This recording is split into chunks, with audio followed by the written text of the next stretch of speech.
महाराष्ट्र मध्य प्रदेश सीमेवर भंडारा जिल्ह्याच्या शेवटच्या टोकावर असलेल्या बपेरा बॉर्डरवरून भंडारा जिल्ह्यात वाळूने भरलेले ट्रक वजन न करता जिल्ह्यातून सुसाटपणे नागपूरच्या दिशेने धावतात।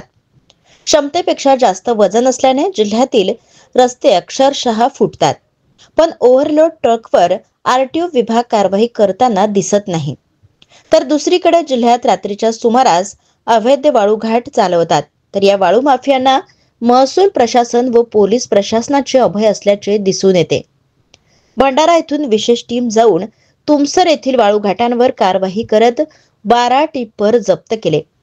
पण तुमसर येथील तहसीलदार व पोलीस निरीक्षक यांनी कारवाई का केली नाही असा प्रश्न भंडारा जिल्ह्याचे पालकमंत्री संजय सावकारे यांनी विचारला असताना त्यांनी घुमजाव करत उत्तर दिले आहे।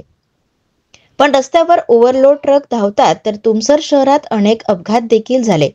पण पोलीस प्रशासन व महसूल विभाग काय करतो हा महत्त्वाचा प्रश्न या निमित्ताने उपस्थित केला जात आहे। तशा सूचना मागच्या डीपीडीसीच्या वेळेस मी दिल्या होत्या आणि परत एकदा मी त्यांना सांगतो की खरं तर हे इंटरस्टेटचं थोडा प्रॉब्लेम येतोच प्रत्येक ठिकाणी, पण तरी मी आरटीओला सांगून परत त्यांनी पण कारवाया सातत्याने चालूच असतात त्या। पण आता शेवटी एक गुन्हा असा असतो की पोलिसांनी कितीही कारवाया केल्या तरी गुन्हेगार नवीन तयार होतं असा।